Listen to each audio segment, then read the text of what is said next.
a Superman action figure in a toy coffin, a blue shirt and red jacket, a first flight in the sun above the Arctic tundra.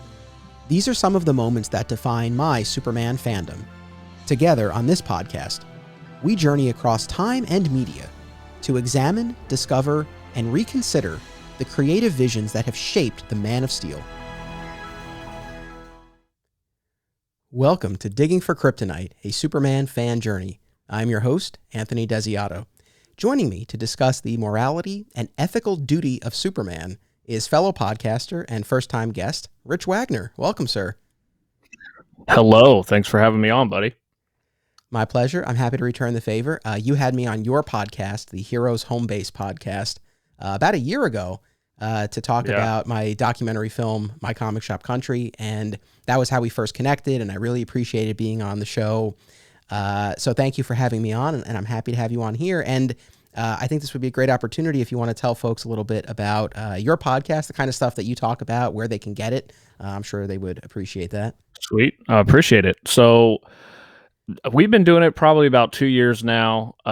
It's my twin brother, Rob, and my good buddy that I've known forever, probably 20 plus years now, Mark. Mark is based closer to you in New York, and Rob and I are located in Columbus, Ohio. And Mark moved away after college to New York, is up there, and we kind of lost track of each other, but we decided to reconnect. He approached me about doing a podcast because there was one weekend out of the year that we would always try to get together, and that was New York Comic Con. So we would fly out there and stay with him for the weekend. And he approached me about it probably about 3 years ago until we could finally get it up and running. And it's literally just us, because it was just the three of us in my parents' basement reading comics, you know, being nerds and geeks, and thought it was just cool to reconnect. Whether anybody listens to it, we don't care. We just like to get together and talk about what we love, man. So, and I came across your documentary and loved it because I related to it, because Mark actually worked at a comic shop, kind of like alternate realities, where it was just stuff thrown in a corner, basically. And we like fell in love with your movie like right away, and I had to reach out and tell you and connect to you. And it was I don't even know how many times I watched it, dude. It's like I'll even have it in on in the background. So job well done. I like to point that out, and you deserve the praise for that. So I do appreciate you having me on, man. I'm excited to talk about the character that we both love so much. Right on. So kind of on that note, typically when I have a first-time guest on, I do like to ask them a little bit about their Superman fan journey. So what was your entry point to Superman? Rob and I like to joke about this, but probably like going through a Kmart or something, and Superman and Batman underwear probably was like the first time. I don't even know how old we were, man, but like it was just the colorful costumes. And I remember going to the library as probably as young as 6 or 7 and get comic books. And I always went towards Superman. My brother always went towards Batman. And we, off and on collected for a while. We found a couple comic stores and just did the, once every couple, every 6 months, go in there and get something new, had no idea what collecting comics was. And then I think I relate to you in this as well. It was really the death of Superman that I was like, seriously, they're going to kill this guy off? So I can't even remember what grade I was in when that came out, probably 2nd or 3rd grade. And then always a big Christopher Reeves fan. We never had cable television growing up, so I probably wore out those VH tapes from my uncle that recorded it off HBO. And like, it's a shame to say it, my favorite was Superman 4. I think I rewatched that one enough, but obviously the first one now is my all-time favorite. But dude, and while we're on this subject, like I listen to your podcast all the time, and I have to say that I loved your Adventures of Superman TV discussion, because I have completely brainwashed my kids, and they have watched all those DVDs. Like that used to be like, we're getting in the car for vacation, we got the DVD player, and I would put it in, and they would just watch it. It's mesmerizing. It's awesome to hear all of that. And, I'm wearing my George Reeves Superman symbol shirt right now. And honestly, that over the course of the first year of this podcast, I can't single out a single favorite episode or anything like that, but truly one of the great joys was discovering how amazing that show is. Yes. I had such an absolute blast. It's something that I know I'll come back to on the podcast again. I actually have an Adventures of Superman related episode that might come before the end of the year or early next year. And certainly just revisiting the series generally, it's something that's sort of always on my list because I loved it so much. And it was one of those things where it's like, man, I wish it didn't take me so long to appreciate it, but it's like, I'm glad I came to it now, while I have this podcast and I could talk about it and hopefully kind of, I don't know, maybe shine a little bit of a light on it for others who, maybe never really got into it or they kind of discounted it. And if the podcast made one person go back and take another look at those episodes, I'd be real proud. Yeah, dude, you should be. It's funny because I mentioned it was always like the bright colors and the flashy costume, but I love, 1 and 2 are the ones in black and white. And then it's like that, those 2 seasons in like the Twilight Zone are some of my favorite all time black and white shows. And I think the black and white really makes your mind, you're more creative that way, trying to envision, and it's just awesome. And it was a great show.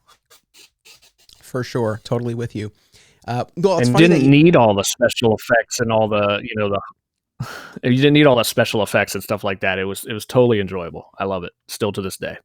Yeah. No, I'm with you on that. And well, it's funny that you mentioned loving Superman 4, The Quest for Peace growing up, because that's something that we'll be talking about today. So this is kind of there you're wearing your Nuclear Man shirt. Good man. Thought you liked that. The way you were positioned, obviously I didn't see it until you just stood up right now. Oh, that's awesome.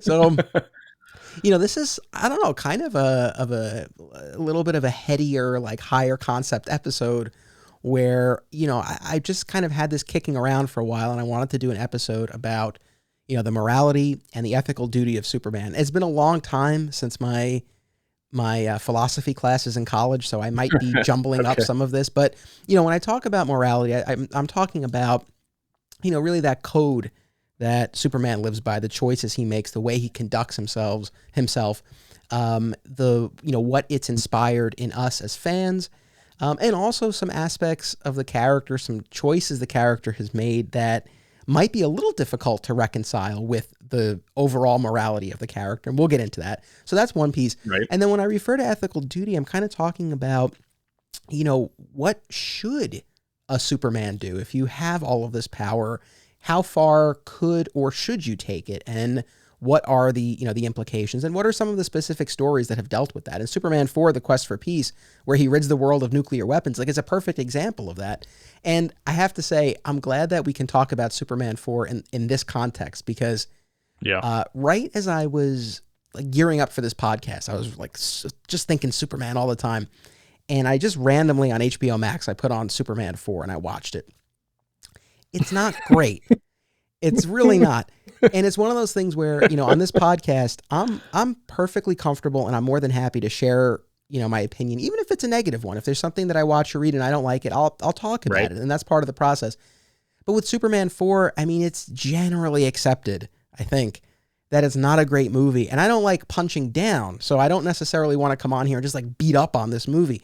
So I was like, but I got to talk about it in some context. So what can we do? And I think it fits in here perfectly, because I think the idea behind it is really interesting. Now, before we get into all of that, I want to toss it back to you, because you have a role to play in this episode as well, in the genesis of this episode, because I reached out to you months ago, probably at this point, and I was like, what are some of the aspects of the character that you would want to talk about on the show, or favorite stories, stuff like that.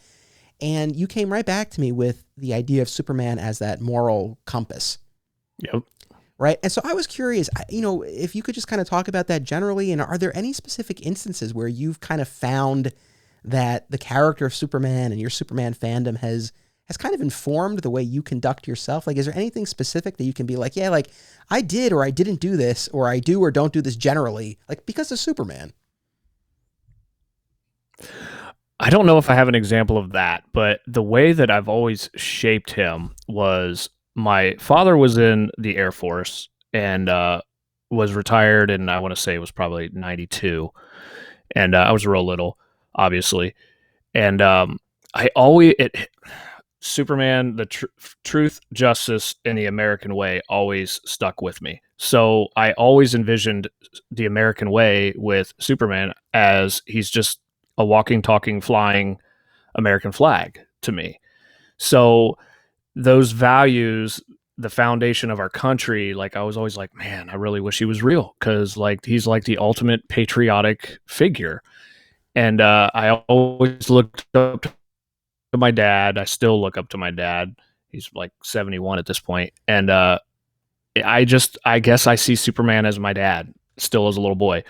And I always try to follow his example. And I guess that's the best I can give you on that part. But the way he's always trying to do the right thing. And it's just, I know that's a cliche answer, but when you really think about it, our day to day, everything that we're inundated with, and people we're around, and how we're shaped, and how we want to raise our kids, it's just, you want to ask yourself, what would Jesus do? But what also would Superman do? So he always tries to do the right thing.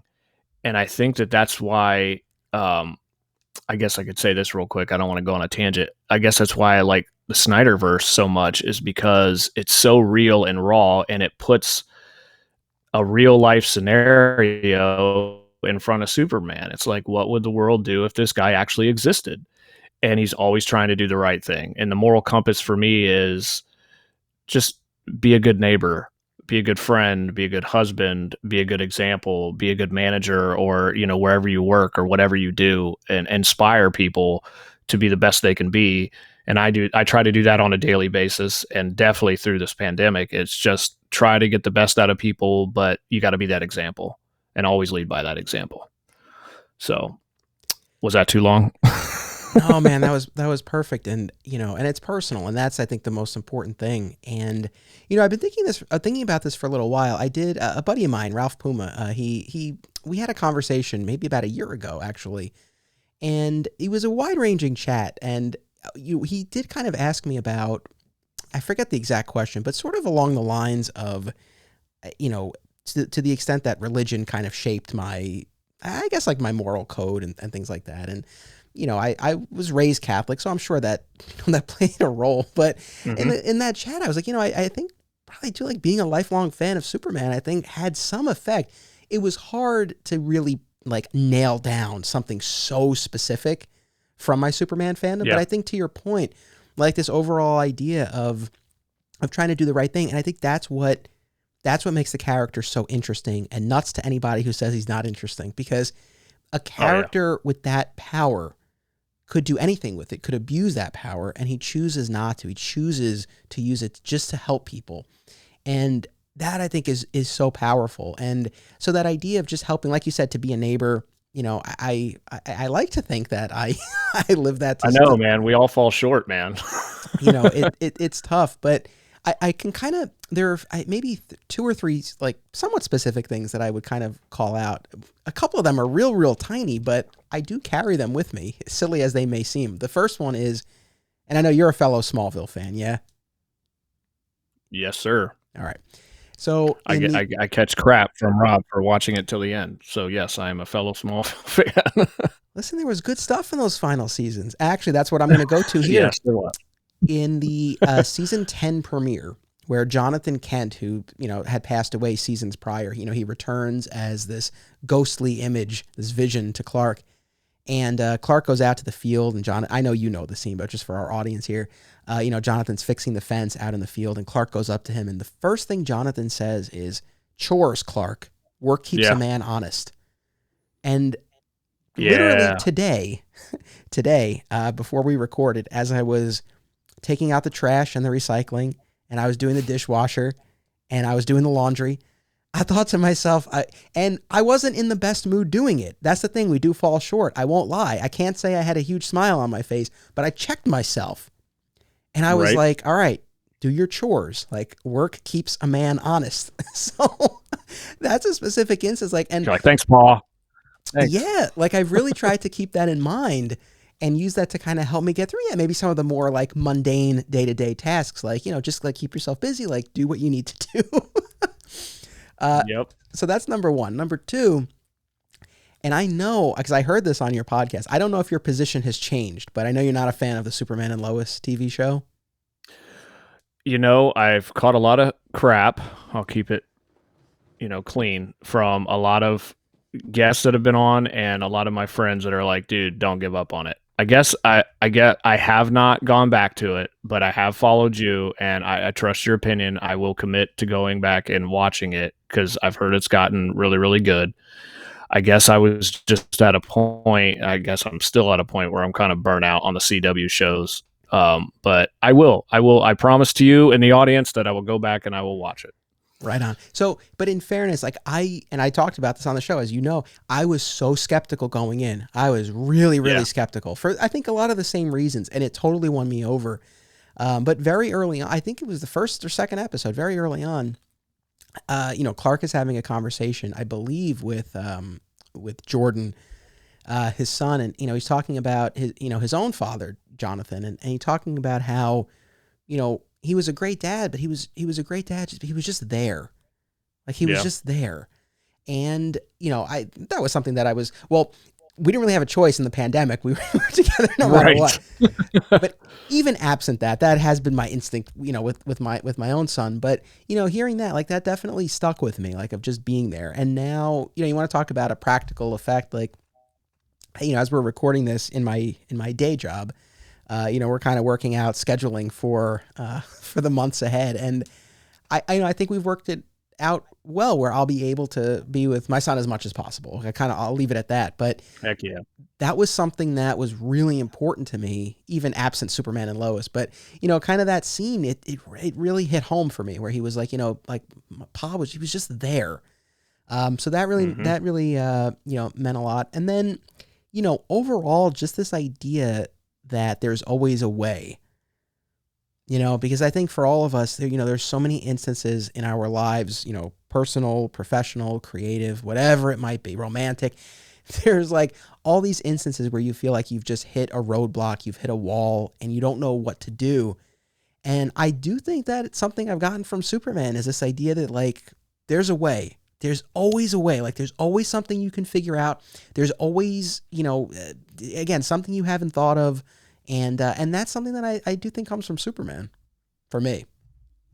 Yeah, absolutely. And you always end up finding it. You may not get the result that you want, but you end up finding it along the way as trying new things and stuff like that. So I'll say something real quick to your work and just being there. Like I made a decision probably about a year and a half ago to give up one of my weekend days to take to be around like Mondays and Tuesdays for when my kids are off in the summer, and then I can be there for them when they're at school. And because I feel that weight of, I don't want to be that workaholic. I want to be the dad and I want to be the example. And there are a lot of things that are more important than career sometimes. And it is, man, you check yourself daily with your kids, and when you're trying to be a good dad, be a good super dad. So no, I definitely relate to that, man. It's the tough choices that we make to be that. And but it's all worth it, man. The smiling faces, the hugs when you walk in the door, man, it makes it all worth it. Yeah, I'm with you. I'm so with you. Now, all that being said, like I said, I kind of wanted to talk a little bit about some of the aspects of the character that I think might challenge what we've just laid out here a little bit when we talk about the morality. Yep. And the first thing that comes to mind is, well, actually the two of them really do like their forefront on my mind, but I'll start with the lying. And not generally, like, I mean, I think generally as far as this idea that he needs to perpetrate this fraud in order to have some separation, in order to live a normal life, in order to protect the people who are around him, right? Yep. And I think to an extent, like, we get that and that makes sense. Where I really hit a wall with that is when it comes to Lois. Mm-hmm. Because I just feel like, and I talked about, I did, I think, a little mini episode on Superman and Lois before the series started. The trailer was out, and I just did a little episode with my buddy Mike, and I think I brought it up in that episode where, I mean, it's borderline cruel, I think, to pretend you're two different people with someone you interact with in both of your identities, with someone you genuinely care for and have feelings for. And that's something that's tough. I'm going to go back to Smallville here, and I'm sure you'll remember this as well. At the end of season 5, Lex is possessed by Zod. Okay. And early in the episode, he has the powers of Zod, but he hasn't yet been fully taken over, so he's still Lex. And he'll ultimately forget all of the stuff that he's going to say in this conversation. But he's talking to Clark, and he's like, Clark Kent, so virtuous, yet you lie all the time. And it's true. It's like, I mean, is this something that you've thought about? Is it something that's bugged you? How do you reconcile that? It does a little bit. Like when I watched the, it hit me probably the last time I watched the first Superman movie with Reeves, when he's doing that whole interview with Lois on her rooftop, and he's like, I never lie. And then it's like the whole scene comes, and then he's knocking on the door as Clark. And I like to tell myself that when he tries to reveal his identity to her, that it's related, but no, he's lying. But I guess you just got to go back to that old thing about, I know that Jor-El and that told him the advice that he's got to keep a secret, because of the whole, they'll come after the people you love, which is, good, but he's still lying.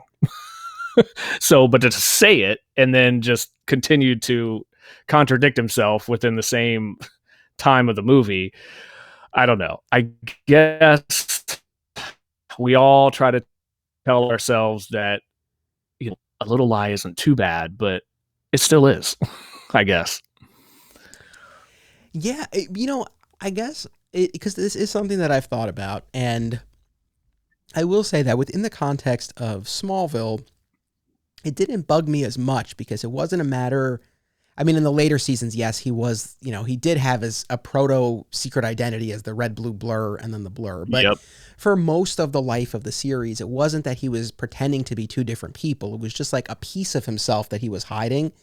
Correct. And I had an easier time kind of reconciling that. But yeah, this idea of, especially with Lois, and I want to be clear here. It's like, I'm not saying he shouldn't have a secret identity, and that's an indelible part of the character.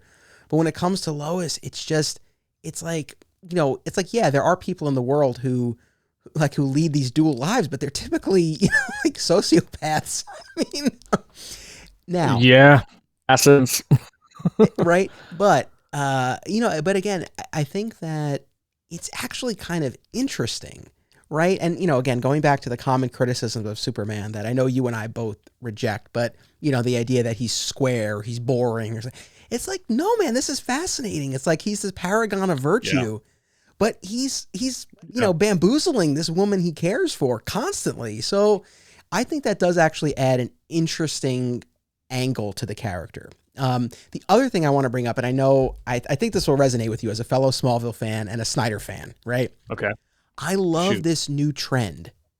I love this new trend that we're seeing where there's really no point in the origin story or the story generally where he is tricking Lois. Rather, she's part of his story, and she's part of the journey from Clark to Superman. And, you see that in Smallville. I mean, she helps him develop the bumbling, glasses disguise and all that stuff. And in the Snyder movies, I mean, Lois, meets Clark very early in his journey, like just as he's discovering his superhero origins, and she's there, before any glasses or anything like that. I love that. What's your take on that? I completely agree, 1,000%. Like, I love the development of the fact that she was a real intrepid reporter and doing real groundwork, and stumbles across this guy and basically won't leave him alone, and proves it by digging up all the places he's been, interviewing people. But she was, most journalists and people, they want the clicks, they want the ratings, but that wasn't Lois. She cared more about her source and cared more about who this person was. And the thing that I absolutely love about the way that he told this story and shot this movie was he was not an alien to Lois in that movie at all. And she never looked at him like he was anything but Superman. And I love it. So You won't convince me any other way that Snyder doesn't know what he's doing. So I love their interaction and the way that they told their story. And you're right, she didn't need to be duped, because in this story, there's no way she was going to be duped. You were not going to just put on some horn-rimmed glasses and then cover it up and I'm just Clark. And I love the end where he actually does put them on and she's just like, welcome to the planet. Sweet. Yeah. It's funny, man. Going back to that Man of Steel ending, I remember there was like a split second where I was like, oh no, are they going to try to make it that like she doesn't recognize him? And thankfully that, they didn't. And again, of course Snyder wouldn't do that, but, there was that second where I'm like, oh, like, are they going to try to play this like the way it's typically played?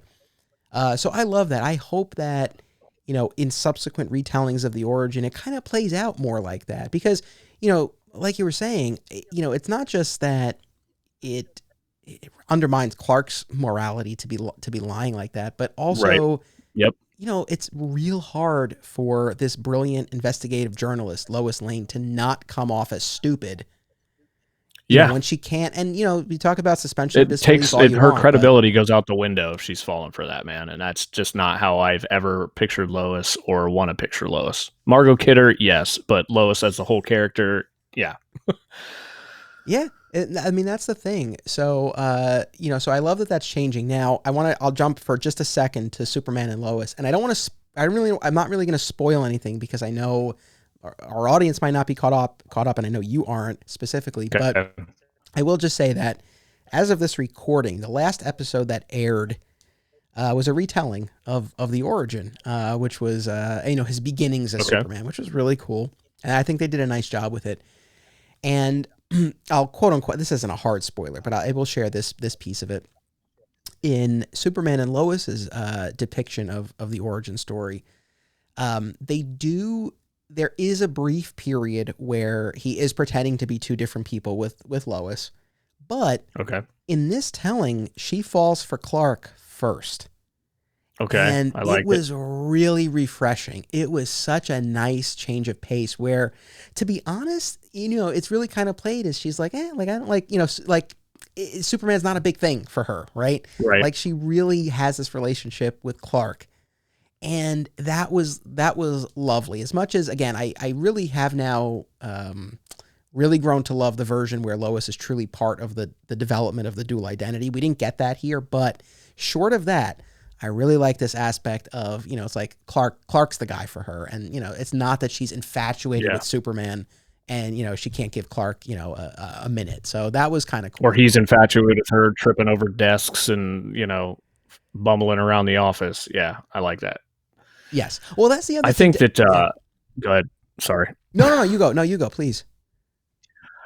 I think that the biggest thing, we'll go back to the Snyder, is it's more real and raw when you gradually become friends. She's getting to know this guy and figure out what his story is. And then boom, love happens. And I think that's real for all of us.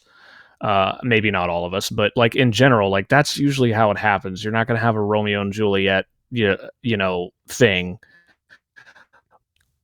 But I don't know, like it just adds so much to the characters, and you almost for a short period of time are more interested in Lois than you are Clark when you're doing that. Like she has got her game on, man. She is digging into stuff, and I'm digging this. And I just think that the character development from friendship to eventual relationship is so much better and so much more genuine, and I'm digging it. And that's the way they play it on Superman and Lois, where they're teammates and friends, and then it develops. So I think you'll Perfect. Enjoy that once you get to that point. And real quick, the thing I was going to say was with the bumbling Clark, and I've talked about this in other episodes. I don't love that depiction of the character as much as I love the Christopher Reeve performance generally. I don't really love that aspect. I think that's the only thing I like about it, because it just proves that he can pull it off. But that's the only thing I like about it. I don't like it. It doesn't add to the story. Right. But I think what's cool about Superman and Lois is that he does come off as like a little bit of like a country bumpkin, but I think it's almost genuine. Like, and to Tyler Hoechlin's credit, I think he's really playing it nicely where it's not like he's not tripping over everything and knocking pencils over and like doing all of that. Like, you know, he does kind of have that air about him, but I feel like it's like more, I don't know, like it's almost genuine, or maybe like he's amplifying, you know, that aspect of himself a little bit, but he's not tripping all over himself. So, yeah, I thought that was cool. So yeah, the lying is one piece of the morality that's kind of tough. But interesting, and I think you know, we've hit on a lot of the key aspects of that. The other, and of course Snyder will come up here as well, is it's rare, but on occasion Superman kills. Yeah. You said we'll bring Snyder up again. I think we just need to keep talking about it. I tell you what, man, when I saw that, the end of Man of Steel, I was like, whoa. But then I was like, it was another alien. It wasn't a human. I guess that's how I justify it for myself. But in that moment, I think it was more about saving people, saving innocence. And that's the key, the innocence of people and how fragile people are. And he recognizes that and would stop at nothing to protect that. And I find him more admirable for doing it. I guess it's no different than a soldier laying down their life and making the ultimate decision, or, you know, you could, as a father, you can honestly say that something, if you were in that situation and it was your kid, what would Superman do? Well, obviously he saved somebody he didn't even know, but it's a tough one, man. It was talked about. It's still talked about. A lot of people had a problem with it. But I guess continuing with context and, you know, it's this version of the story, it wasn't that bad for me, man. I thought he did the right thing, I guess. People may hate me for that answer, but hey, that's me. You know, it's, you know, an obvious statement at this point to make that people are split on this movie. And I'll be honest, and I talked about this, but they're still talking about it. And I mentioned this previously, you know, when I saw that scene the first time in 2013, when I was sitting in that theater, it's like, yeah, I had a reaction to it, and it wasn't necessarily a positive one. At the time, my feeling was, and for years, this was kind of what I would say to people. I was like, well, I don't love that the movie put him in that situation, but I agreed and I understood more than I understood the decision that he made in that moment. But again, with some time and subsequent rewatches, it's like I mean, I don't know. I've come to appreciate what Snyder, you know, was going for there. And, you know, someone could kind of turn my own words against me here, right? Because a few minutes ago I was like, you know, Superman teaches us there's always a way. In this, and you would say, well, couldn't he find another way and not kill Zod? But I think in this instance, as much as you can argue, well, he could have flown Zod up in the sky, Zod would have come back. Zod would have come back and gone after that family or a different family. Like, I think that to kind of reconcile what I was saying before with Man of Steel, it's like there is always a way. In this case, unfortunately, the way was killing Zod. And, you know, again, you can argue that, oh man, I don't want to see that in a Superman movie. And it's like, well, all right, fine, if you don't want to see that in a Superman movie. But I think if he pulled a Phantom Zone projector out of his, you know, back pocket, and that was his solution, we'd be talking about how, and, you know, here, I'll say this. I love that Snyder doesn't do anything half-hearted. The fact is he does stuff and writes stuff to where we are still talking about it, and it takes multiple watches, and it takes unpacking it and peeling the layers of the onion, and you discover more of the story almost each and every time you watch it. So he's not a fool. And you're right. Like, we're sitting here talking about the morality of Superman. I guarantee you had something like people are going to be talking about this. So this is why I did it.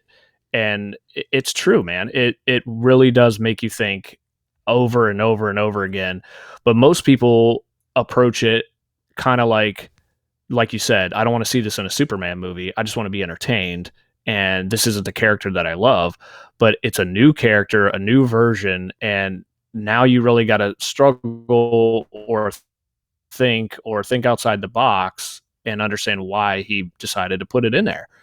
And I wasn't upset. I was kind of shocked, but multiple times thinking about it, you just need to think about it, just unpack it and discuss it like we are right now and come to an understanding, which, you know, a lot of people don't have these days, but you know, I don't fault him one bit. And I agree with your take. You're going to be able, if somebody, you know, makes you eat your words, like, dude, if you're not evolving or changing or learning from something, then, you know, what are we doing here? Like, and it's just fun to do about a movie and a story and a character. Yeah, no, exactly. And, you know, and the thing in that specific instance was, you know, he was choosing humanity. Like he was killing, he was destroying the last connection to his home. And he felt it, man. Do you not get shivers every time he cries at the end of that, man? Like you feel it. Like he knows what he did, man. It's raw. So that's the thing. He doesn't take it lightly. Now, look, in all fairness, it might not have been the worst thing in the world to have like one more scene, maybe where he talked to Lois about it, or because the next scene is, I think, him like tossing the satellite at Swanwick, and he's, you know, making jokes, and it's and to be honest, you know, there was maybe a little bit of dissonance there between like that wail after killing Zod, and then like, you know, he's kind of laughing things off. It's fair enough, but in the context of that moment, that scene, the anguish that he expresses after, I don't know. I mean, and again, yes, I know it is a point of contention for people, but I think it works. And this is the thing. I know we always talk about the killing of Zod in the Snyder movie, but it's not without precedent. Yeah. You know, he kills Zod at the end of John Byrne's run in the comics. Correct. And in that, so now I'm gearing up for this weekly run of episodes in September and October, where I'm going to be going through that entire period leading up to and including the death of Superman. So I have a lot of reading ahead of me, but that's one story I had read previously. And in that story, I mean, Superman, it's not just that Superman, you know, snaps a neck in the heat of battle to save, he coldly executes Zod and the other Kryptonian criminals. Yeah. It has been a while since I've read that run. I started reading his Man of Steel. I think I got through like the first 3 a month or so back. I didn't get to it because I did reread all the Jeff Loeb and stuff when you did all that. And such a great period. But now I'm trying to go back and reread a lot of the other stuff that I haven't read forever. So you'll have to remind me of additional things from that. Yeah. I mean, you know, honestly, I'll save the full discussion for when we get there in that run of episodes. But yeah, I mean, basically, you know, these Kryptonians they're in like a pocket dimension, and they've committed genocide is the basic gist of it. And their powers have been removed via gold kryptonite, but that's not enough. And so Superman uses green kryptonite and kills them. And, you know, for fans of that era, you know, you'll likely know, and you're probably thinking it right now, that, you know, this set off a whole story arc where Superman was really tormented by what he had done, and he exiled himself into space. And it was, I think they did take the time to explore the ramifications of that. But, you know, that's a case where he flat out executed them.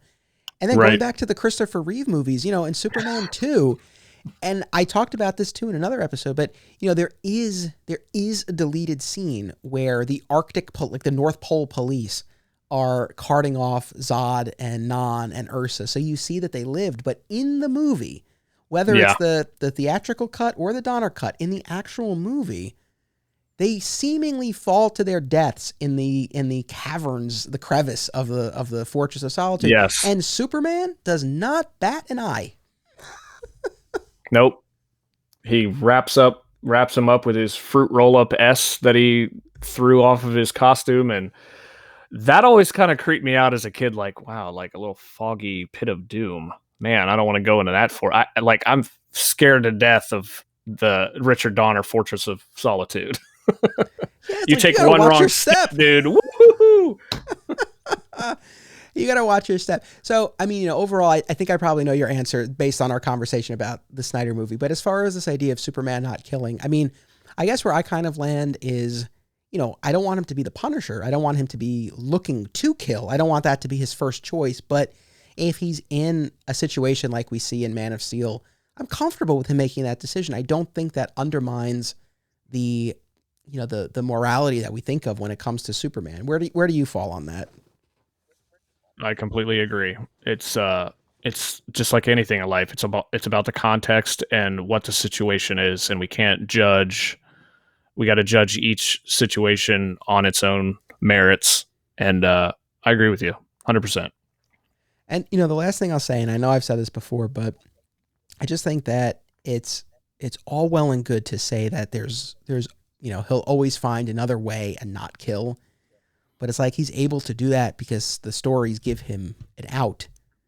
Yes. If you want to get like meta about it, there's the writers craft another way for him to deal with the situation. And I think in the Snyder movie, kind of took that away and like put him in as realistic a situation as possible. And yes, there was so much destruction in that movie, and that's its own conversation. But in that scene, I really like that it came down to that one family. This one random family. It wasn't Lois. It wasn't It wasn't someone he knew. It was just this random family. And he chose to protect that representation of humanity at the expense of his last tangible connection to his home world. And I think that's really powerful. And in the context of that movie, it's like, that's a hero. And I stand by that. Very much so. Very much so. I think that another thing, it was just a real quick thing that he said when Zod is trying to prevent him from destroying the ship, and he just says Krypton had its chance. Like, it's over. Like, you're not going to do this. And it ultimately came to be what it was. But no, dude, that movie still to this day will constantly make you think, and I love it for that. For sure. All right, so I think we've covered the moral aspects of the character. We'll take a quick commercial break, and then when we come back, I want to talk about this idea of the ethical duty and how far should Superman take it? And we have a few specific stories: Superman 4: The Quest for Peace, Superman: Peace on Earth, an issue of Batman from the No Man's Land storyline, and a little bit of the King of the World storyline from the late '90s in the comics. That all kind of they kind of address this idea of what are the limits of what he should do with his power. And I think that's another really interesting aspect. So we'll take a quick commercial break, and then we'll come back and we'll get into that. If you enjoy this show, please make sure you subscribe, rate, and review.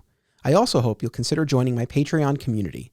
The support of my patrons enables me to produce this podcast, and patrons get rewards too, including exclusive episodes, advanced listens, and more.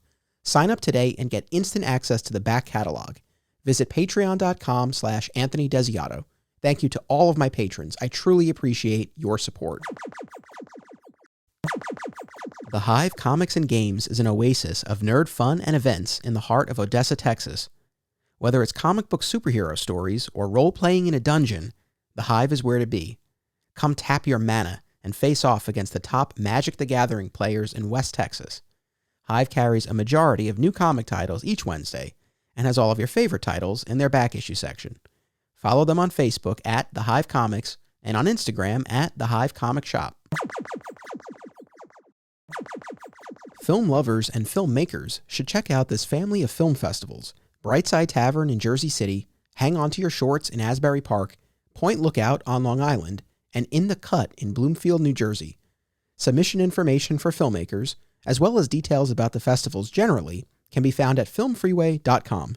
Also, be sure to listen to the Hang On to Your Shorts and Cullen on Film podcasts, available via a shared universe network.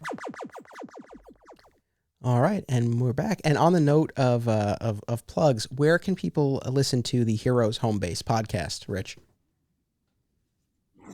We're pretty much on everything: Spotify, iTunes, Google, and those are pretty much it. We're not doing video as of right now. We're not as advanced as you are, Anthony. I just don't have the time. Because I pretty much do everything. It's been.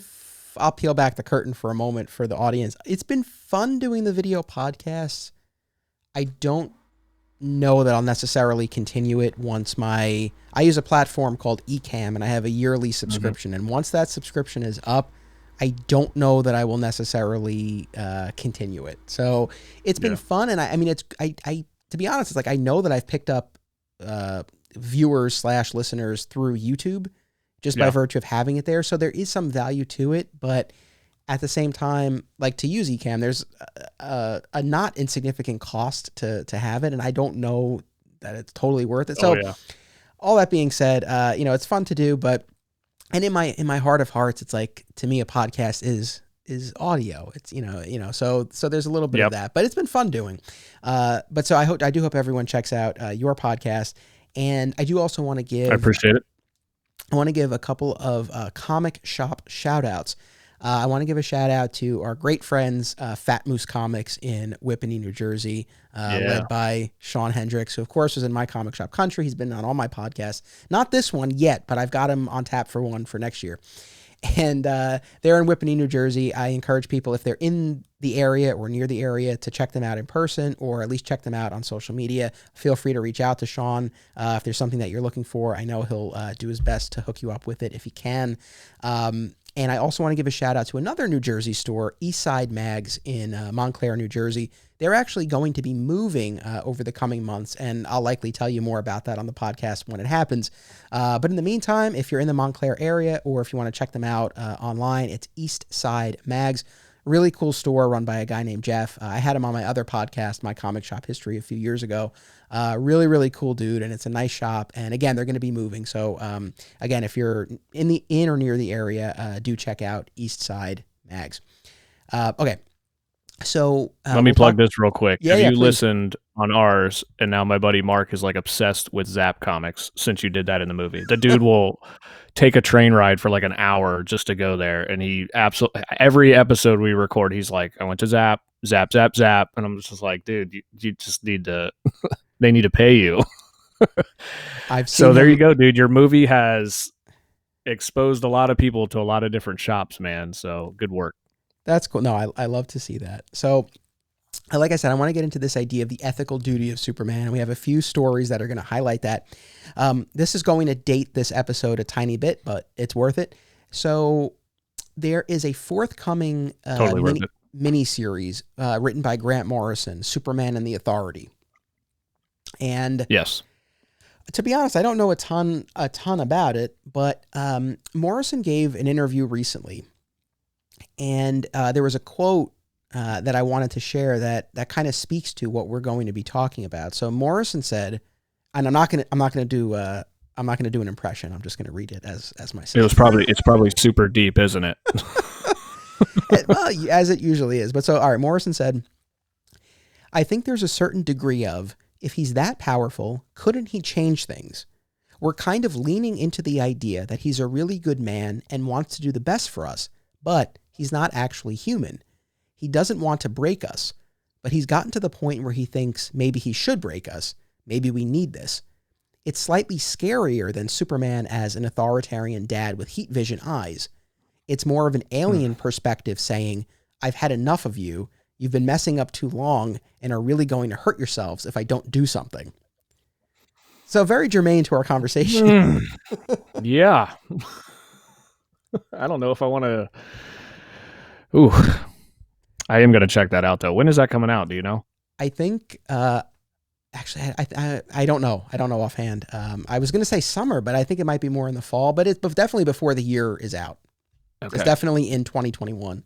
I know it's on my list at my shop to pull. So, and I just to be clear with the audience, that's kind of what we're talking about. It's not so much, and I'm going to do an episode in the future where we talk about all these stories where Superman, goes evil and all that. That's not really what this is about. It's more this idea of, if you're Superman, if you have these powers, I guess, is it enough to, save people when a natural disaster occurs? Is it enough to stop a crime when it happens? Or, could or should you do more? Like, should you do something to combat the environmental factors that are leading to those natural disasters in the first place? Should you be trying to cure world hunger or poverty, factors that might lead someone to try to steal?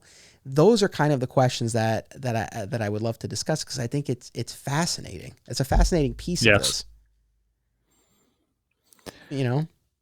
I think that what was my train of thought going to be? When we ask ourselves, should he step in? It's hard not to think about the lie again, like he's doing the secret identity thing, And then obviously like the before the origin when, nobody know he exists, and it's like, is he really thinking about this before the world even knows like I could do this? He questioned himself like I could have done something. But I always ask myself, like, if Superman was real, would he even have time for Lois? Like, because people would be constantly like, I got a hangnail, where's Superman? I got a parking ticket, where's Superman? Like, I'm late for school, where's Superman? We would definitely abuse it, in my opinion. Sorry, little rant there. No, I don't think you're wrong. And that's basically the argument that Jor-El makes in Superman, the movie. And specifically, it's a scene that's in the special edition. I believe it was cut from the theatrical special edition. But, after Superman makes his public debut, he has this conversation with Jor-El, and Jor-El is like, well, all right, you're revealed to the world, but you must maintain your secret identity. And Superman's like, why? Yeah, I know. And Jor-El is like, well, the reasons are twofold, son.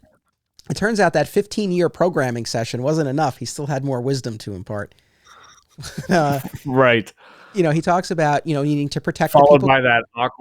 by that awkward hug scene where he's like this, and I'm like, oh God.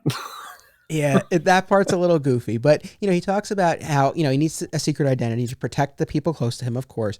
But then also, I think a far more interesting idea that, it's the nature of humans to abuse their resources. And so if you do too much for them, they'll rely on you too much. And that actually speaks to a Bronze Age story that I recently talked about in a different episode, Must There Be a Superman? From Bronze Age, where the Guardians of the Universe pose that question, and they kind of implant the seed of the idea in Superman's mind of like, if you do too much for humanity, are you not impeding their cultural advancement, right? If they're relying on you too much. So, that's kind of another side to this as well. Oh yeah, for sure. I guess the biggest thing, I think it was BVS, the political characters, I just call it the characters, the whole government people, running these questions constantly, and he's has to think about it. I really do think, though, is that was an important thing. It's relatable to all of us now because of where we are with social and constant news, and whether you agree on one side or the other, but it all relates to us, and it really does put into question, I think, who is Holly Hunter? Is that who played the senator? Where she's just like, should the world, should Superman be here? And we do have him. And I think that, again, we're back to Snyder, but I think it just brings up what you were saying is it's a whole lot. Sorry, let's dig in. Yeah, no, but so yes, we come back to Snyder, but appropriately, because Snyder positions Superman in quote unquote the real world. And yes. It's funny, people might find this odd for me to say, but I do think he's actually pretty generous, because I don't think, in the movie, right, all these different perspectives are presented, like you were saying, right? And we have all these news commentators, and everyone's wondering, is he an agent of the government? Is he, are his intentions nefarious? There's one person who's like, I think he's just a guy. Like, he's just a guy, like, trying to help. But, you have all these mixed perspectives, and, I don't know that he would be treated quite as well in the actual real world if he appeared. I think he'd be treated worse, man. I really do. The one wrinkle, the one thing that I'll say is that, we are in a world where we all have a familiarity with this idea of superpowered beings through our pop culture. Like, did you see recently there was a guy basically on what looked like a Green Goblin glider in Times Square? Did you see that? No, I did not. This was not that long ago. There was this video, and it looked legit, unless it's been debunked, in which case, forgive me, but it looked legit. And it was like a hoverboard of some sort, and there was like a few seconds of him gliding like in the air through Times Square.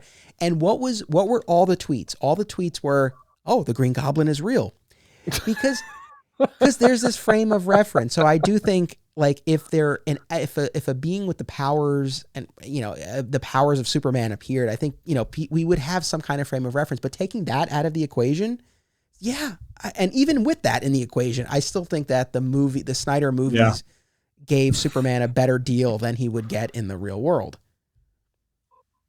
Absolutely. I don't think they'd be building the monuments for him, man. No monument. I don't think there'd be a monument. But you mentioned like the Senate hearings and everything that he's called in for.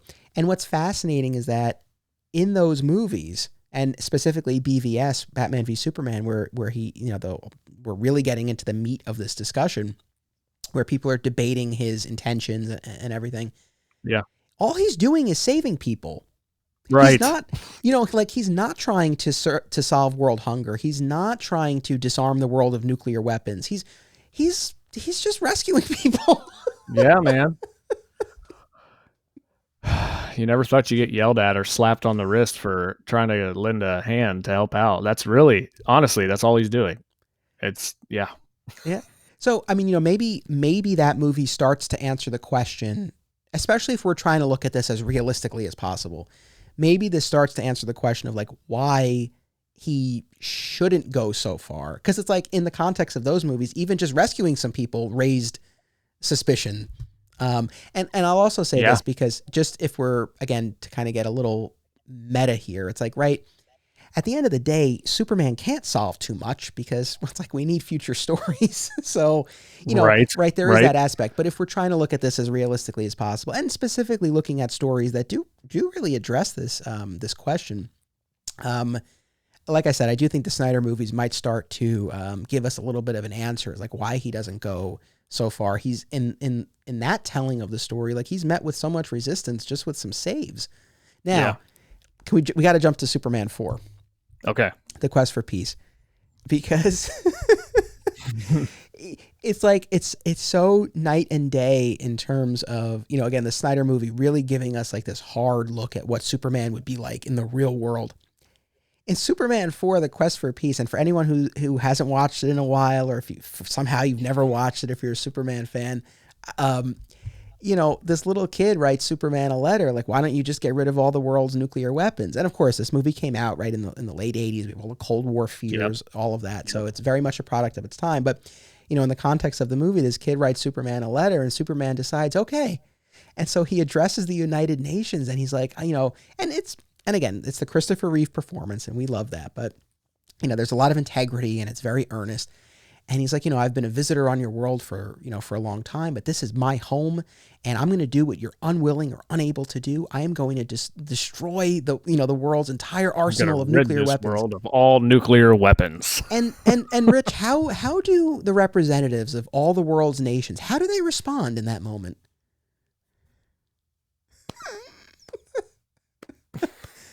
They cheer. It's the they're sending a telegram like, hey, you better hide this one in the bunker, man. We're gonna need this for our future plans. It's like in a movie with Nuclear Man, that scene at the UN is far and away the hardest thing to wrap my head around and to suspend my disbelief for. This idea that all of these nations who effectively caused the problem in the first place, right? Like there's all this tension between them. That they're just like, oh, this is great. Like, he'll get rid of all the nuclear weapons. Like, and again, I know I said before, I don't want to punch down with this movie. I think that the idea, the basic germ of the idea for this movie, that Superman is going to take that more proactive role, I think is really, really interesting. Yes. It would have been cool to see that play out in an instance where we got a more realistic reaction to it. Ultimately, Lex has a plot, he creates a nuclear, and then it kind of devolves from there. But there is, I think, where the movie is most compelling. And again, I know as a fan of the movie, you tell me, I think the most compelling part is when he's like trying to wrestle with whether or not to do this. And it's not much, but you get a couple of scenes that speak to that. I think it was when Clark is in the Daily Planet and it's like on all the televisions and he's reading the newspaper where he supposedly rejected the kid. And I thought that was an emotional performance by Reeves, and he's really trying to decide like, well, maybe I should do it. on its face, it just looks like he's trying to appease a kid that wanted him to do something, which I don't think is the case. But no, like, I guess it was the best emotional performance of Clark and Superman in that movie. It just didn't transpire very well. I just felt like, you mentioned it, it was, to me, it just felt like they were using the time, like you said, the Cold War modern, story, and then just using it as a plot gimmick to get a cool villain. You know what I mean? Like, because what we had, Richard Pryor and the computer in Superman 3. Now we need something really cool. Although I will say the best part about Superman 3 is when he's fighting himself in the junkyard. But no, I just thought it felt, like you said, the intention was great. It was really, I'm sure it resonated with a lot of people. It probably put a lot of people in the seats because everybody was concerned about that. But it just fell flat with it just trying to be a gimmick to get a villain. And once again, Lex has something to do with it, where he just disguises himself as a military and he launches it. And I'm just like, no way, dude.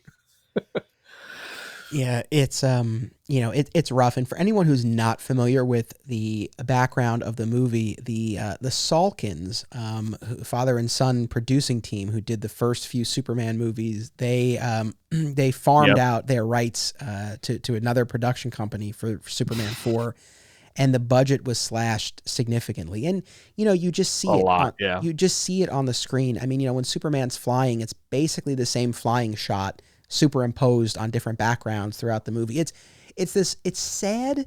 It's really sad because it's the latest movie in the series, right? Obviously. And it looks the worst. It looks, like the effects have been set back, decades. It's really unfortunate. When I rewatched it a few months ago, the one thing that I kept thinking was like, man, I don't know that a movie score has ever worked harder than it has in this movie. Because you have, and there was new musical arrangements as well, but they still utilize that iconic John Williams score. And it's like, man, they got as much mileage out of that thing. And that it's funny because it's like, it tricks you. They sure did. It tricks you, right? Because you hear that music and it's like, you think it's better than it is. I feel like if you watch that movie with no score, it would be even worse than it already is. But there were, so anyway, that's like the basic, as far as the background of that movie. But, Christopher Reeve came up with a story for it. So this was something that he was passionate about. It was his idea. Obviously, it wasn't executed the way I'm sure he wanted it to be. But there were a couple of scenes that I thought were really cool. There's a scene where Superman goes to the fortress, where he's trying to make a decision. And, there's no Marlon Brando in this movie. Right. But he seeks the counsel of some of the like Kryptonian elders, and they basically, one of them is just like, you should just flee to a different planet. It's like, okay. But then the other one is like, if you like teach the humans to put their faith in one person, even you, like you're teaching them to be betrayed. Which I guess is another little kind of interesting angle to all of this. Betrayed. Yeah. So there's that, but then there's let me say this because I just thought of this. And when you said Christopher Reeves was passionate about it, the very beginning where he saves the Russian cosmonauts, I think was like, hey, let's work together. Let's not do this. Like, we can all coexist, and I'm willing to save or, reach my hand out and save even the Russians.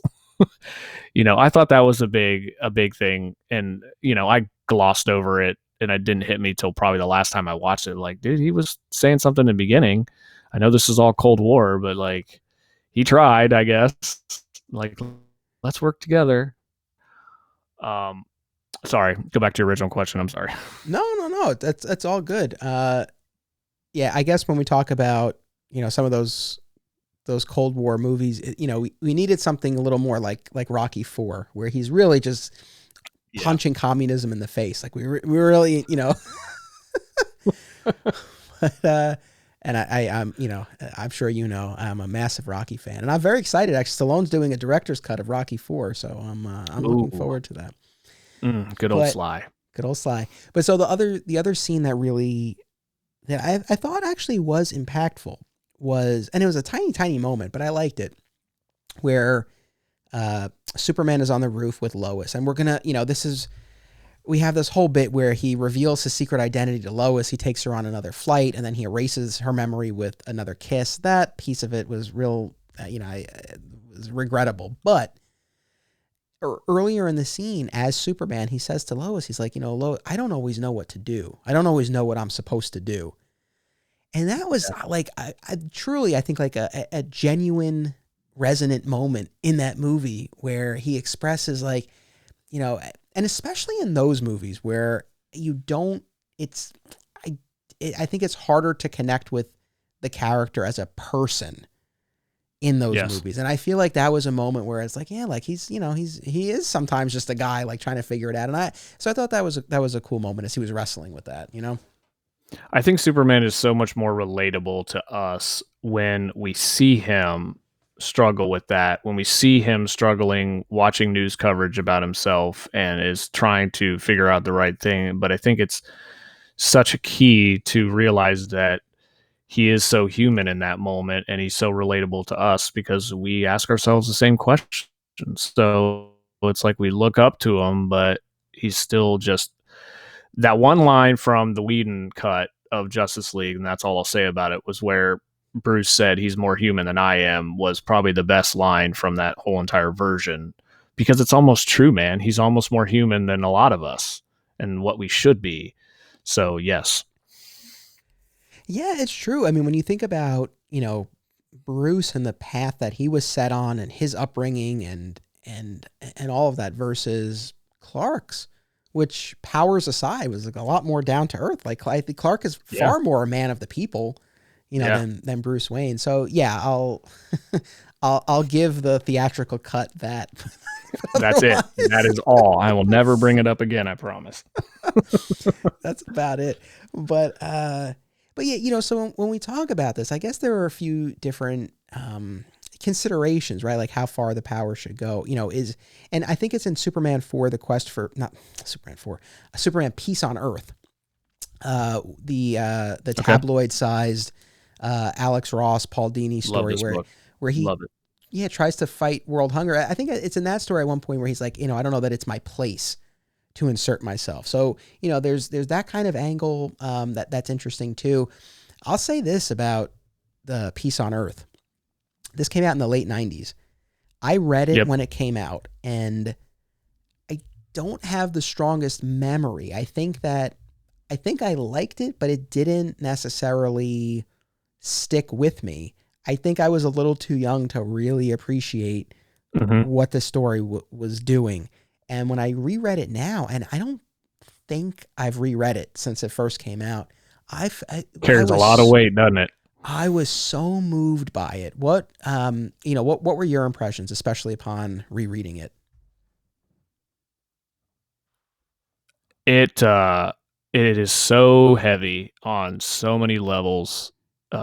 He is still trying to do the right thing by, it doesn't matter what country he's exposed to, terrorism, to, people starving, stuff that he wasn't normally exposed to, or what we don't really think about him having to fight. I guess the biggest thing that stood out was, this kind of relates to what we were just talking about. I love the page where he is sitting in the recliner with his suit on, analyzing everything that he's done. And it's just like, that's like my dad coming home from work, sitting in the chair, and job well done, or good job, and you'll live to fight another day. But it is a beautiful book. I mean, Alex Ross is awesome. Have you ever met him? No. Like at a con or anything? Such a good dude. I think I got his signature on some stuff in 2001 in Chicago. And his dad was there, like walking around behind his table, and I'm like, oh my God, it's Reverend McKay from Kingdom Come. Holy crap, can I get your autograph too? But no, dude, his artwork, it just transcends the page, dude, and you feel it as well as the story. It's an amazing story, and it is so heavy and meaty is something I like to say a lot when it comes to something like that, because it's just so tough. And it really takes, I think I was with you, man, when I bought it, when it first came out, and you're right, it was like, late 90s. I didn't really get it. I just, can you still hear me? I think I just lost something. You got me still? You cut out for a second. So yeah, if you don't mind just taking us back to when you first bought it. Hang on a second. Yeah, no worries.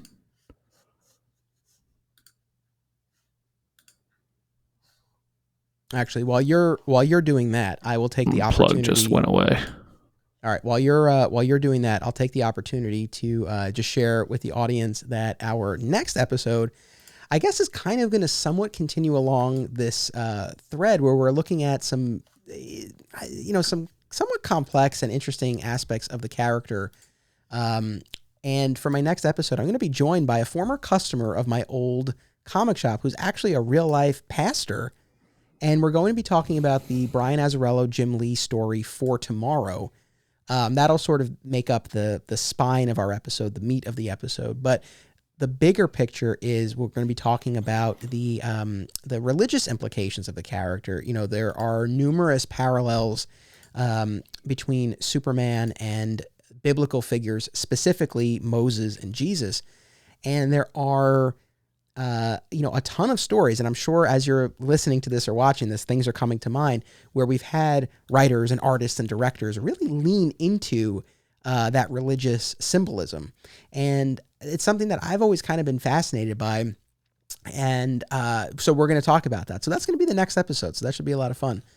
So are you back with us, Rich, or are you still sorting out your tech stuff?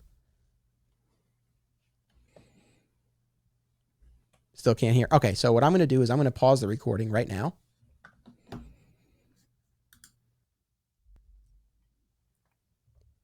All right, and we're back. To our audience, no time at all passed, and for us, it's only been a couple of minutes. But we sorted out tech, and sorry, it's all good. I took the opportunity to give the audience a little heads up about our next episode, which I guess you didn't get to hear since your audio had cut out. But anyway, we did that. So I want to jump back to what you were saying as far as Superman Peace on Earth and what the experience was like for you the first time you kind of came to that story. You were starting to tell us. I didn't really approach it as the weight of the story. It was just I was so mesmerized by Alex Ross, and I wanted to read everything that he did. I just done Kingdom Come, and I just wanted to see this giant big book. And the story didn't really resonate with me, but now coming back to it, I actually read it to my kids. They didn't get it at all. They just thought it was cool. But no, dude, it was just how he would put himself out there and want to do something so huge just to feed somebody. And it was a totally different take. I'm sure they've done story arcs in the past about something about it, but no, it was refreshing. The dialogue was really good. I'd never read a book like that before. It was just mesmerizing, really. And it made you think about a lot of stuff, and it made you think about your situation that you experience day to day, and that, there's people in this world that do not experience the situation that you have. I mean, I have never struggled to put food on the table and to deal with that. And it really does make you think about other people. And I guess that's good, though. Well said. And yeah, so I guess we had similar experiences because on this reread, I really was so moved. And, the basic premise, it's set, during the holidays, and Superman is, bringing the tree to, Rockefeller Christmas Center tree, effectively. Yep. And, he comes across this, this homeless, starving woman, and he brings her to a shelter, and it just really hits home for him, about the plight of people who don't have enough to eat. And, he decides to take a more proactive role. So again, this is a perfect story for, this episode that we're talking about here. And it's not anything even as controversial as, ridding the world of nuclear weapons. I mean, it's really just feeding people. A basic necessity. and he appeals to Congress and he's like, look, there are all, these stores of food that we can distribute. And, he leads the charge. And so, it's, scene after scene of him going to different countries and trying to, distribute this food. And he recognizes, right, that, this isn't going to solve the situation, right? But the idea is that maybe if other people see that Superman is taking this seriously, that it will inspire action in them. But even then, he runs in, and I think this really is a very effective story in showing why maybe he doesn't do this normally, and why he probably, maybe because it's, at the end of the day, it still comes down to people. And, he runs into these, countries with dictators who threaten to kill the people he's trying to feed. Yeah. So there's a lot of stuff like that I think is really interesting and does, again, as much as like I was saying before, right? Superman can't solve too many problems because then, it's like, it's hard to tell, fictional stories, but within the context of those stories, you look at something like this and it's like, yeah, like there is that aspect to it, that it's not such a quick, easy fix. Yeah. And even Superman can do it. I just think that the biggest thing was when he went over to, I can't remember where the terrorists or the was running everything, and he knew that he wasn't gonna, the people that were starving weren't gonna get the food. And it's just like, as an American, we read about current events around the world, and it's just like there's whole countries of people starving, and because of people like this that were prevented from happening. And wouldn't it be great if Superman represented them? And it's heavy, dude. I know I said that like 50 times, but it's heavy. It makes you think. It makes you think about your day to day. Yeah, and I that's why I think this story, the fact that they chose, world hunger as, as Superman's quest for this, I think was really effective, because it's like, even something like that where you think everyone would be on board, he's still running into resistance. Yeah, opposition. And so that actually calls to mind another thing that I actually ended up reading a lot more than I intended to for this, but I'll just do a real quick setup. So in the late 90s, right before my favorite period, the Jeff Loeb, Joe Kelly era, the last big storyline of the prior group of creators was the storyline that I guess we could lump under the banner of King of the World or Superman Rex. This was after he had the electric powers, after he was red and blue. We were past that point. And the books had introduced this villain named Dominus. And seemingly he was defeated in a prior storyline, and then he came back for this one. And so this was, again, late. This was 99. So very late 90s. Yes. I don't know. I'm sure there's some people listening or watching who know exactly what I'm talking about, but I think there are probably a lot of people like, what? Like they might not be familiar with the story, because I think when you talk about those like 90s tentpole events, obviously the death, but even things like the death of Clark Kent with the Conduit villain, or the trial of Superman, or the wedding, or Electric, those I think tend to get the headlines. This I think kind of flew under the radar, and again, very shortly after this, we'll have the new teams take over with Jeff Loeb and Joe Kelly. So I think this kind of got a little bit lost in the shuffle there. And it actually, I ended up reading basically the entire thing, including the King of the World one shot that I know you read. That was the big culmination of the storyline. But the basic premise is that Superman is having these nightmares about disasters that end up happening in the real world. And we later find out that this villain Dominus was taking his nightmares and making them reality. So he's being manipulated. He doesn't know it at the time. But the effect that it has on Superman is that he realizes, it's like, I need to do more. I can't just have these dreams and then try to figure out, when and where they're going to happen. Like, I need to be more vigilant. And so he puts these satellites up in the sky, and he sets up this command center in the fortress, and he monitors the Earth, and he builds an army of robots. Very Silver Age, a nice Silver Age callback there with the robots, but these were far more, menacing than than the robots from the Silver Age. And he basically sets himself up as this like authoritarian protector of the world. And there's an issue of Superman Man of Tomorrow that's part of this storyline that is basically Superman 4, The Quest for Peace in comic book form, where he literally, the issue opens with him with this like huge net of nuclear weapons and he throws it into the sun. So we do get to kind of see that play out in comic book form, which was cool.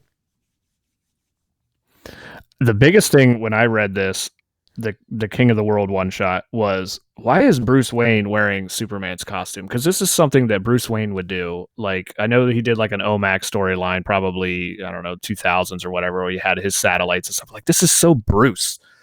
Like, trying to be nefarious, but it was definitely a different take. The robots' intention, I guess, was good, but it's hard not to see a completely fascist Kal-El here. You know what I mean? Spooky. Yeah. Well, and so I this story is a little bit of an outlier, compared to the other two that we talked about, because here, Superman is being manipulated by an outside force, as opposed to the Quest for Peace and Peace on Earth, where he's really just making a choice to do something more proactive. That being said, the reason why I wanted to talk about this, and the reason I think I ended up reading so much more of it than I intended to, was putting all of the Dominus stuff aside. I think what this story shows is it's one thing for Superman to say, okay, I'm going to be more proactive. I'm going to whatever, fill in the blank, right? This story shows how much follow-up is necessary. And kind of going back to what we were saying before about people, it's like, yeah, you can remove a dictator from a country, which he does in one of these King of the World issues as part of the storyline. But once he's not there, like, the dictator comes back. So that's why he needs this, this armada of robots to patrol and to enforce his will. So, that's, and I think, you see that play out in the Peace on Earth story as well, where, again, there's no quick fix. But this King of the World storyline, I think it was effective in showing, just how, and in that story, I mean, like I said, he commits himself to this 24/7. He's literally surveilling the world. He has this army of robots. Yeah. It's like, and that's probably what it would take to enact lasting change. And whether it's change for the, and that's the thing here too. It's like, he is, basically deposing dictators and ridding the world of nuclear arms and all of that. Like, you could argue these are positive things, but even then, like, it still requires all of that. So I think that was effective in that way. Yeah. The domination and the authoritarianism is really freaky for me, because I never read a story with Superman spun in this direction. And I'm glad you recommended it. I bought this issue and it ended up in a box somewhere, and I never read it, but I read it. I didn't read the other ones that you know about, but it was almost like a book I wanted to throw across the room after I finished it. Cause I was like, and like, I like the way it ended, obviously, but it was like, oh man, I'm like disgusted right now, but it does, like, those are the stories that are going to make you think. And like, what if this was like in this situation? Like, I get his intentions, but it was a tough pill to swallow, this one, for sure, dude. Yeah. It's tough to see Superman like that. And I remember, because as I've talked about on the show, right? I mean, I was reading these Superman books as they were coming out in the 90s. So, I mean, late 90s, I was 12, and I was reading this, and, rereading it now, obviously I know what happens, but it's like, yeah, there are definitely clues that like something's amiss. But at the time reading it, it was pretty deep into the story where it was fully revealed that it was Dominus. So you're reading a lot of these issues, and it was interesting, because it's like you do see it from Clark's perspective, and he ends up giving up the Clark identity. That's part of it too. But it's like, he's having these nightmares. They're coming true. He's like, well, I have to do more. It's like you are kind of with him, to a certain extent, which again, I think like adds to the confusion of this, because it's like, well, like, no, he's setting himself as an authoritarian, but it's like, you get why he's doing it. It really is, it is kind of interesting. But the other thing that's cool about this, kind of like shades of the Snyderverse in this particular sense, that I think it does an effective job of showing what reactions would be. Like if you're in a world where Superman exists and Superman is the protector that he has been in the past, if he takes this upon himself, what would the reaction be? And the reaction from the public as presented in the story is generally not favorable. And there's a scene in particular where Superman... Diana's pissed. Diana is not happy. Yeah. And I mean, the whole, like, there are issues with Team Superman, like, tries to talk some sense into him. Lois tries to talk sense into him. The Justice League. But there's a scene in one of the earlier issues where Superman inserts himself in a crime that's being committed by Captain Cold and Captain Boomerang. Okay. And the Metropolis SCU basically has the situation in hand for the most part. And then Superman comes in because he's got to finish the job basically. And Dan Turpin and the rest of the SCU, they're like, "What are you doing? Like we had this. Like you're making us, useless here." So there's that, as going back to what we were saying before about like another reason why maybe he doesn't or shouldn't go too far. Not just because he's going to cost people their jobs, but that idea of impeding humanity's progress and humanity's development. Yeah, I totally agree with you on that one. Was there anything else? Just get out of the way, dude. They got to figure it out. Yeah. Was there anything else in that King of the World one shot that you wanted to talk about? I really liked the Dominus villain, dude. Like I loved the appearance of the villain, and it was totally different. Like no neck, just like a floating head. He was creepy, dude. I enjoyed it. I liked the Lois and Lex aspect of it as well as it wrapped up. I did like the ending of it. It just disturbed me, and that's what I'll say about it. And I guess that's what it should have done. Yeah, and that the fallout of the story continued to play out even into the Jeff Loeb, Joe Kelly era. When they took over the books at the very, very end of '99, the beginning of 2000, there were a number of stories where issues where someone made reference to Superman trying to take over the world, and then eventually, that faded. And of course, Superman gained back the public's trust.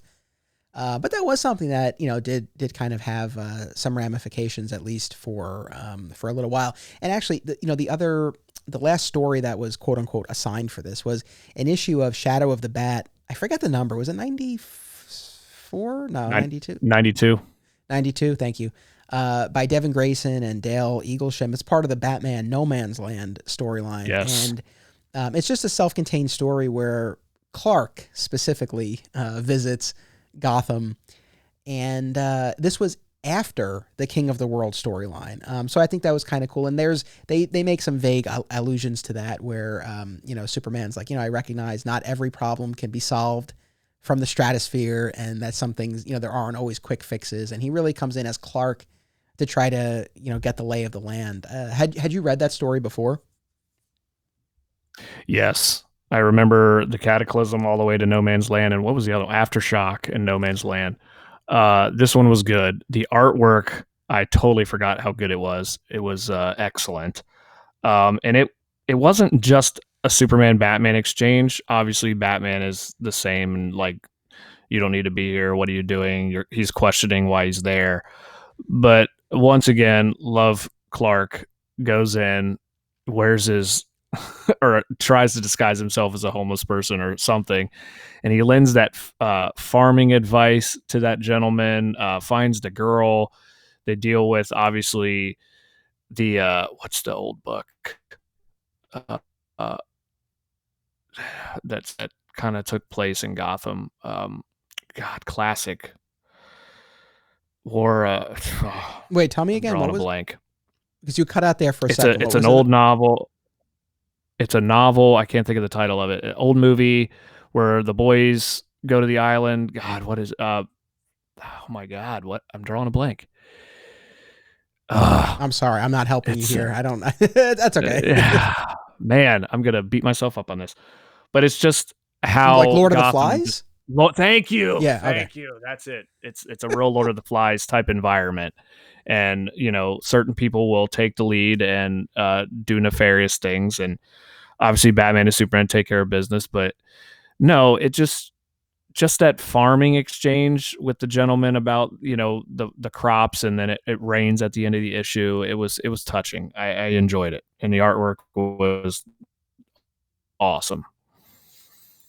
Florida the Flies. I can't believe I forgot that. No, it's all good. Yeah, it was a cool story because I think that, and there were a couple of issues of JLA at the time. This was during the Grant Morrison run, but Mark Waid guest wrote a couple of issues where the JLA was like tangentially involved with what was going on in Gotham, because I think that was probably, and understandably, like a question that they felt they needed to address, because I think it is a question that as a fan, it's like, as much as, you're suspending your disbelief and you're, within the realm of the Bat books, but it's like, well, all right, but we know Batman exists in this larger DC universe.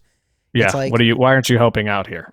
It's like the JLA could rebuild the city in 2 minutes. So I think that was cool, for Clark specifically to visit. And I too loved the farming advice. And yeah, like you said, he makes it rain at the end. Like that's the way he's able to contribute, because they're having trouble, growing, but, growing crops. But the farming piece, that also is the button on Superman Peace on Earth, where, Superman goes through this whole thing as Superman, trying to fight world hunger and try to inspire some change. And ultimately, I think, by the end of his quest there, is feeling rather defeated.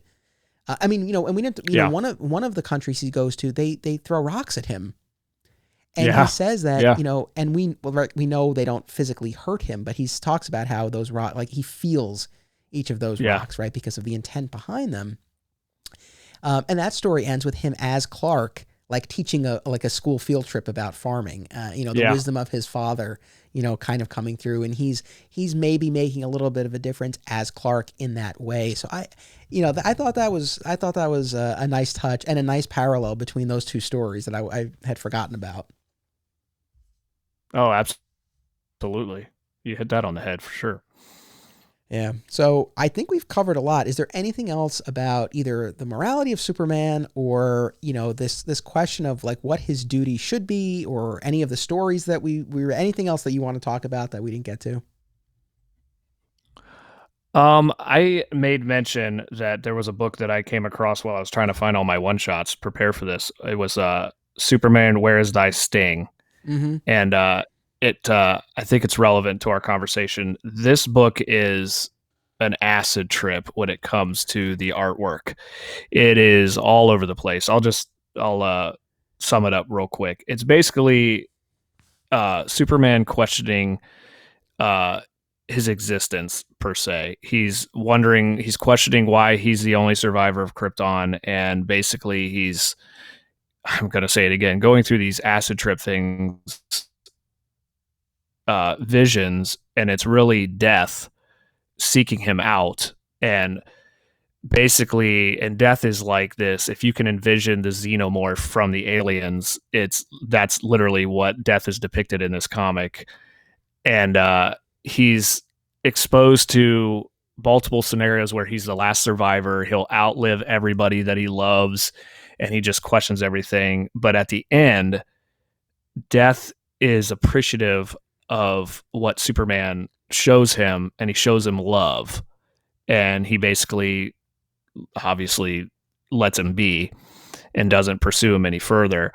But the biggest thing that I love about Superman, also, to kind of totally come all the way back to our beginning conversation, was my wife Kim and I were talking about why we liked him so much, and she was saying how she always envisioned Superman with Wonder Woman, just because they just make that power couple, and they just make sense. And I always said, no, I like him with Lois because Lois makes him human. And I just think that the love that they have makes him such a better human being, more than a human than an alien. And I just think love triumphs over all. And I think that the bottom of everything we've talked about tonight is, I think his motivation is love. And I think that is something that we all need more of in our life, more now than ever, is to spread more love and acceptance and understanding. And I think we'd just be in a better place, man. We wouldn't be in a lot of situations where we are if we used love as our true north, I guess is what I'll say. So I don't know, dude. It's a really interesting book. I would definitely check it out. It is really trippy when it comes to the artwork, but the story at the end of the day is super cool and super relevant to what we're talking about. So yeah, man. Sorry, that was a little more than just a quick summary. Listen, please stop. You got to stop apologizing here. You're here to share your take. So I that's what I want. It's good.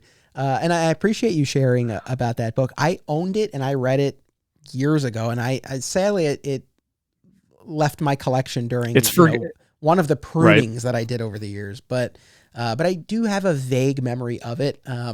As far as I know, and I said this to you via Messenger. I was like, I don't think it's available digitally or in any collected edition, but it might be one of those things you can reach out to your local comic shop and see if they have it in their back issue bins or grab it on eBay or something like that. But for sure, like I said, this episode was a little different than ones I've done before, but I appreciate you coming along for the ride. And, I've just had these ideas kicking around, and again, they're not the most, I know other people have had these ideas and questions as well, but I thought it would be worth, talking about on the show. Cause especially when we talk about, Superman, right? Like I said before, he's interesting. One of the reasons he's interesting, he has all of this power and he chooses to help, but how does he help? Right. And what are the different ways he could potentially help? And I think it is a natural, valid question where if you had the power of Superman and, it's not like there's no threat of nuclear destruction, but I don't think most of us live in that same,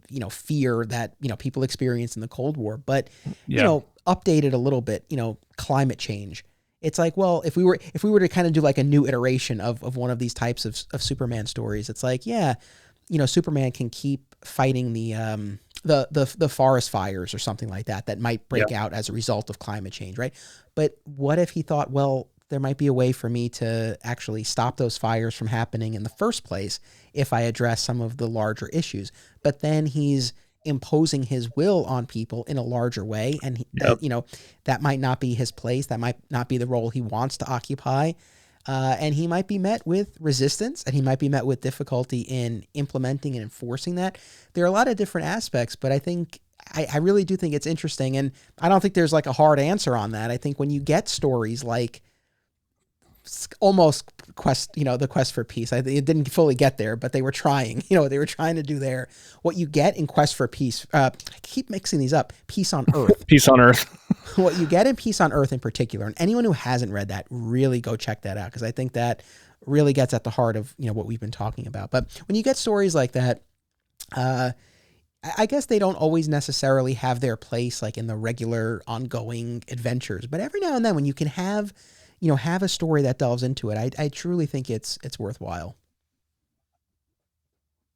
Oh, sure. Absolutely.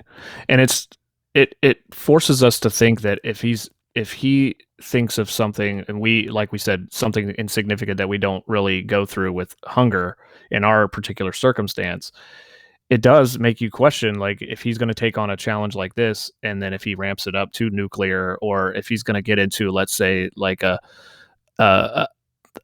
political thing. Could you imagine if we have like a Superman climate change story arc somewhere in the future, and it's like, well, is this side going to hate him and this side's going to love him, and it's like it would be a Snyderverse episode all over again. Yeah. 100%. But, you mentioned, political, as right, very early on in this podcast, we talked about the Loeb Kelly era. And one of the big storylines of that period was President Lex. Yeah. And, that was a big part of that story. And I wrestled with that in the episode. You heard it, where it's like, yeah, I mean, it was kind of a tough pill to swallow that Clark would be like, well, I just have to respect the will of the people. It's like, I get it. But at the same time, it's like, the threat that Lex poses, like, and but it's funny too, because like in that instance, I don't know that I would necessarily advocate for Superman forcibly removing Lex from office. Like in my mind, I just felt that Superman, not Clark, but Superman should have made more of a public statement and made his position known. I think that would have been interesting to kind of put forth. And then if the people chose Lex, then it's really a betrayal. You know, but even if you take it a step further and it's like, and I guess we're really thinking about like that ethical question of like, what should you do? It's like, if you're Superman and you know the threat that Lex poses and you know the people got it wrong, and you know you are one of the only people who can rectify it, and maybe that means tossing him in the Phantom Zone and letting Pete Ross be president. It's like, would you know, do you do it? Should you do it? But now I guess to kind of carry that thought out, it's like, if he did do that and he did it, I suppose he could do it in a way where no one would even know it was him. But like, let's say he did it and it was known. That would, I don't know the ramifications that would have, you know, we know within the country. We'll have a king of the world situation. Like, I'm going to step in and make the decision for you. Yeah. So I don't know. It's a very interesting thought exercise. I hope people have enjoyed this episode. I have. Been a great conversation, buddy. No, likewise. Thank you for being part of this. I'm glad that we could get you on the show and do this. And anything coming up on Heroes Homebase? Any upcoming episodes? This will come out, I think early August or so. So anything coming out like later summer, fall that you want to tease? I am getting ready to, I think I messaged you about this. I'm getting ready to host Matthew Klickstein on our show. He just dropped a big XM podcast, Comic-Con Begins. It started, I think, 2 weeks ago. I'm getting ready to have him on with one of the founders that put together the very first San Diego Comic-Cons. And I highly recommend that podcast while we're shouting stuff out. He's the director and producer of it. And it's awesome. Geeks will love it. It's literally about the first geeks that and they were like young, like high school, got involved and put on this event, man. And it's totally cool. So that's coming up for us, and kind of doing a promo with him. And then I'll be doing, we'll probably have a segment on our podcast with Jeff Smith, the creator of Bone. I'm doing his Comic-Con at home for San Diego in July. And hopefully I'll have some cool Netflix updates for his Bone series going to Netflix. So that's really all that I've got really on the radar for sure. But yeah, man, I really do appreciate you letting me on, man. And this is fun. We'll do it again. Yes. Very cool. I hope people check that out. Thank you, Rich, for being part of this. Thank you to our audience. As always, we'll be back in 2 weeks with Superman for Tomorrow with a real life pastor. Again, I was teasing that before. Awesome. Yeah, I think that'll be another very interesting one. I hope that people will tune in for that. And until then, remember, it's about what you do. It's about action. Digging for Kryptonite is a Flat Squirrel production. Art by Greg Schiegel, music by Basic Printer. Join the conversation by becoming part of the Flat Squirrel Podcast Network Facebook group. Follow Digging for Kryptonite on Instagram and Twitter, and visit flatsquirrelproductions.com to explore more of my film and podcast projects.